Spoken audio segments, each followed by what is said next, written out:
So, what you see here is the original main altars, the three altars of the basilica, the main and the two side altars. These are still from the 1890s. So, barely was touched dito sa mga altar, barely. Although there was fluorescent light dito sa main, but the rest of the structure of the altar is still the same. And again, you would notice na nasa neo-Gothic design pa rin ang simba, ang mga altar to match with the church. And on top of the main altar ay si Saint Sebastian himself. Ayun sa taas. But we will be replicating him soon.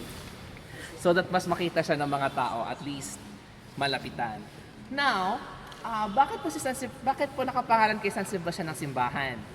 The reason for it, it's because part of the deed of donation of Don Bernardino is to name the church after his patron saint, si San Sebastian, who happens to be a Roman soldier.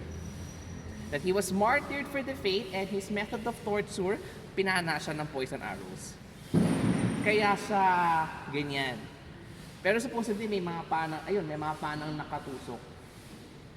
Then, below San Sebastian is the 400-plus-year-old image of Nuestra Señora del Carmen de San Sebastian, the Marian patroness of this basilica. And this is the very first image of Our Lady of Mount Carmel in the Philippines. Galing po siyang Mexico as regalo ng mga discalced Carmelite nuns noong 1618. And it was enshrined po dito in 1621 on the inauguration of the very first basilica.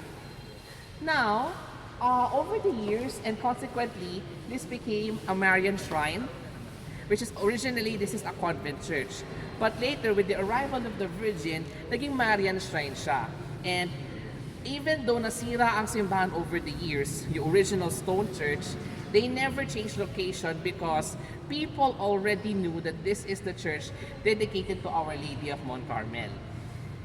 And this was consequently the center of the scapular devotion dito sa Pilipinas. Kaya this is before the arrival of the Carmelites in the 1920s in Haro, Iloilo.